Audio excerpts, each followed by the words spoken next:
ஓம் சாந்தி. என்னோட இனிமையான பரிவாரத்துக்கு வணக்கம். இன்னைக்கு நம்ம பாப் தாதா என்ன சொல்ல போறாருன்னா, இராணுவம் என்றால் ஆயுதம் இருக்கும். ஆனால் பாபாவின் ஆன்மீக இராணுவத்தின் ஆயுதம் என்னன்னு தெரியுமா? அமைதி. இந்த ஒரு சக்தி உலகத்தையே மாற்றும். பாப் தாதா இன்னைக்கு சொல்ல போகிறது என்னன்னா, இந்த அமைதியின் சக்தி உலகத்தை மாற்றும் பாபாவின் ஆயுதம். பாபா சொல்கிறாரு, என்னோட இனிமையான குழந்தைகளே, ஆத்மீக குழந்தைகளே, நீங்கள் இப்போது ஆன்மீக இராணுவத்தின் சிறப்பு என்னன்னு தெரிஞ்சுக்கணும். இந்த ஆன்மீக இராணுவம் இது ஒரு மிலிட்டரி. இந்த மிலிட்டரியின் சிறப்பு என்னன்னா, அமைதியின் சக்தி. இது மிலிட்டரி தான், இங்கே போர் நடக்குது தான், ஆனால் யாருக்குமே தெரியாது.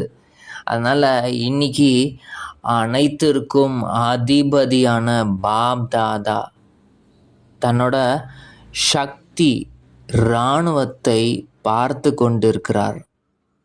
நீங்கள் எல்லாருமே இப்போ ஒரு இராணுவத்தில் இருக்கிறீங்க. பாபா அமைச்ச இந்த இராணுவம், இந்த ஆன்மீக சக்தி இராணுவம் ஒரு வித்தியாசமான ஒரு இராணுவம்.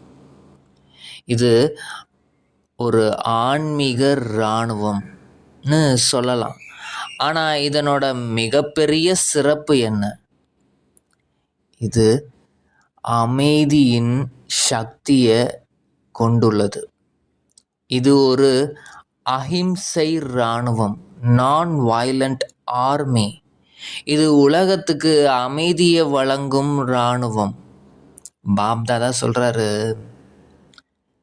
அதனால் இன்னைக்கு பாப் தாதா ஒவ்வொரு குழந்தையும் பார்த்துட்ருக்கிறாரு. இந்த குழந்தை எவ்வளவு அளவுக்கு இந்த அமைதியின் சக்தியை தனக்குள்ளே சேமித்து வச்சிருக்கு அப்படின்னு ஒவ்வொரு குழந்தையும் பாப் தாதா இன்னைக்கு பார்த்துட்டு இருந்தோம். இந்த அமைதியின் சக்தியை இந்த ஆன்மீக இராணுவத்தின் சிறப்பான ஒரு ஆயுதம். அதனால் குழந்தைகளே, நீங்கள் எல்லோரும் இந்த ஆயுதத்தை வச்சிருக்கீங்க. உங்கள் எல்லார்கிட்டேயும் இந்த அமைதியின் சக்தி இருக்குது. ஆனால் நீங்கள் ஒவ்வொருவரும் வெவ்வேறு நிலைகளில், அதாவது நம்பர்வாராக இருக்கீங்க. இந்த அமைதியின் சக்தி என்ன செய்யணும் தெரியுமா உங்களுக்கு? இது அமைதி இல்லாத இந்த உலகத்தை முழுமையாக அமைதியாக மாற்றும். இந்த உலகத்தில் இப்போ எப்படி இருக்குது? எங்கே பார்த்தாலும் அமைதியே இல்லை. அமைதியான இடத்துல கூட அமைதி இல்லை. உள்ளுக்குள்ள உண்மையான அந்த நிம்மதி இல்லை. அவ்வளோ ஒரு அமைதியற்ற நிலை இந்த உலகத்தில் இப்போ இருந்துகிட்ருக்கு. இந்த உலகத்தை மாற்றக்கூடிய சக்தி இதை தான் பாபாவின் ஆயுதமே. இப்போது குழந்தைகள் தானே அதை பயன்படுத்தணும். பாபா சொல்கிறாரு, மனித ஆத்மாக்கள் மட்டும் கிடையாது, இயற்கையின் மூலத்துவங்களே மாற்றும் இந்த அமைதியின் சக்தி. அவ்வளோ சக்தி வாய்ந்தது. மூல முடிச்சுகள் எல்லாமே, அதாவது இயற்கை தத்துவங்கள், பிரபஞ்சம் எல்லாத்தையுமே மாற்றக்கூடிய சக்தி தான் இந்த அமைதியின் சக்தி. இந்த அமைதியின் சக்தியினால தான் ரொம்ப காலமாக இந்த சந்நியாசிகள் கூட இந்த அமைதிய சக்தியை சேமிக்கணும்னு காட்டில் போய் வாழ்ந்து அங்கே அமைதியாக அமர்ந்து அவங்க முயற்சி பண்ணிகிட்டு இருந்தாங்க. பல நாள் தவம் பண்ணிகிட்டு இருந்தாங்க. ஆனால் இப்போ உங்களுக்கு அது பாபா உங்களுக்கு பரிசாக கொடுத்துருக்கேன். இது வந்து ஒரு பெரிய சக்தி இது. அதனால் இப்போது நீங்கள் என்ன செய்யணும், இந்த அமைதி சக்தியை இன்னும் ஆழமாக அறிந்து கொள்ளவும் அனுபவிக்கணும். நீங்கள் வந்து முதல்ல உங்களுக்குள்ள இந்த அமைதியின் சக்தியை நல்லபடியாக அனுபவம் பண்ணணும். ஃபஸ்ட்டு நீங்கள் எவ்வளோக்கு எவ்வளவு அமைதியை அனுபவம் பண்ணுறீங்களோ அவ்வளவுக்கு அவ்வளவு இந்த உலகத்தில் மாற்றம் ஏற்பட்டு கொண்டே இருக்கும், வேகமாக நடக்கும். அதனால் ஃபஸ்ட்டு தன்னை இந்த உடல்ல இருந்து விலகிய ஒரு ஆத்மான்னு அனுபவம் பண்ணுங்க. நான் ஒரு அமைதியான ஆத்மா. நட்சத்திரம் தான், ஆனால் நட்சத்திரம் நம்ம கிடையாது. நட்சத்திரத்தையும் விட ரொம்ப சின்ன ஒரு புள்ளி. ஏன்னா நட்சத்திரம் கிட்ட போய் பார்த்தா அது பெருசாக தெரியும். ஆனால் நீங்கள் ரொம்ப சின்ன புள்ளி உலகத்திலேயே. இந்த சின்ன புள்ளி அவ்வளோ பெரிய மாற்றத்தை உண்டாக்க போகுது. பாபாவும் ஒரு புள்ளி தான், சின்ன புள்ளி. அவரை நல்லபடியாக நினைக்கணும்.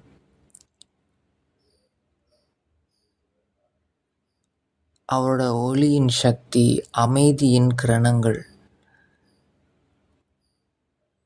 ஒரு நீல கலரில், ப்ளூ கலரில் பாபா கிட்ட இருந்து அந்த சக்தி ஆத்மாவாகிய நமக்குள்ளே வந்துக்கிட்டே இருக்கு.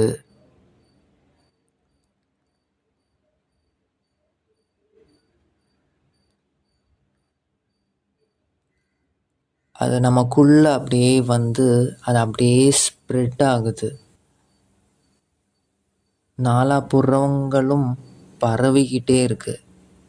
இந்த அமைதியின் கிரணங்கள் ப்ளூ கலரில் அப்படியே ஸ்ப்ரெட் ஆகுது.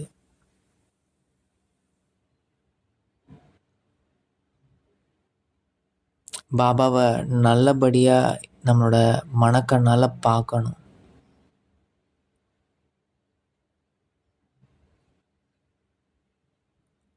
ஆத்மாவாகி எனக்குள்ள அந்த சக்தி முதல்ல வருது, எனக்குள்ள போது ஆழமாக அனுபவம் பண்ணணும். ஸோ இந்த மாதிரி நம்ம இந்த அமைதியின் சக்தியை நல்லா அனுபவம் பண்ணணும். அனுபவம் பண்ணி உலகத்துக்கே இந்த சக்தியை கொடுக்கணும். பாபா கிட்ட இருந்து வருது, அந்த சக்தி அப்படியே இந்த உலகத்துக்கு போய் சேருது. நமக்குள்ள வந்து அது அப்படியே அந்த கிரணங்கள் நம்ம முன்னாடி அந்த முழு உலகமும் தெரிகிறது.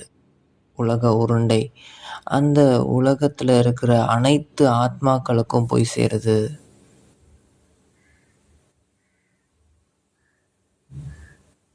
அதை வந்து நம்ம பாபா கிட்ட இருந்து எடுத்து இந்த உலகத்துக்கு கொடுக்க கொடுக்க நமக்குள்ள அவ்வளோ ஒரு அமைதியை நம்ம அனுபவம் பண்ண முடியும்.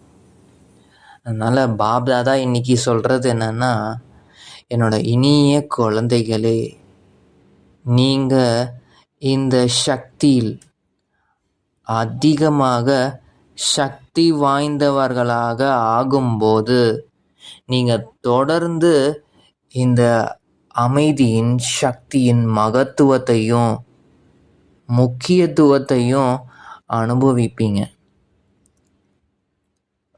இப்போது இதை சிம்பிளாக சொல்லணுன்னா, பாபா சொல்கிறது என்னென்னா, பேசாமல் இருப்பது மட்டுமே அமைதி கிடையாது. சுத்தமான ஒரு சிந்தனை, நம்மளோட எண்ணங்கள் எல்லாமே வந்து ரொம்ப க்ளீன் அண்ட் கிளியராக இருக்கும். அதுதான் அமைதியின் சக்தி. இந்த சக்தி மனசை முதல்ல அமைதியாக்கும். நம்மளுக்குள்ள மனசு தான் அதிகமாக பேசிக்கிட்டே இருக்குது. அந்த எண்ணங்கள் எல்லாத்தையும் கொஞ்சம் கொஞ்சமாக கம்மி பண்ணும். அதுக்கப்புறம் நம்மளை சுற்றி இருக்கிறவங்கள மற்றவங்களையும் மாற்றும். அதுக்கப்புறம் முழு உலகத்தையுமே மாற்றும். அதனால் பாபாவுக்கு மிக மிக மிக நன்றி. இந்த அமைதி ஒரு அமைதியாக இருக்கிறது ஒரு பலவீனம்லாம் கிடையாது. என்ன எதுக்கு எடுத்தாலும் அமைதியாகவே இருக்கீங்க, எதுக்குமே ரியாக்ட் பண்ணாமல் அமைதியாக இருக்கீங்களே. ஆனால் இந்த உலகத்தில் ரொம்ப பேசுகிறவங்க தான் சக்தி வாய்ந்தவங்க நினச்சிக்கிறாங்க. ஆனால் அமைதியாக இருக்கிறது தான் உண்மையாகவே சக்தி வாய்ந்தது. அதுதான் உலகத்தையே மாற்றக்கூடிய சக்தி அப்படின்னு பாபா நமக்கு சொல்லி கொடுக்குறாரு. பாபாவுக்கு மிக மிக மிக மிக மிக நன்றி. இந்த அமைதியின் சக்தி இதை எங்களை அனுபவம் பண்ண வச்சிங்க. இன்னும் ஆழத்தில் போகிறதுக்கு என்ன பண்ணணும் அப்படின்றதையும் சொல்லி கொடுத்துருக்கீங்க பாப் தாதா. ரொம்ப ரொம்ப ரொம்ப நன்றி. ஓம் சாந்தி.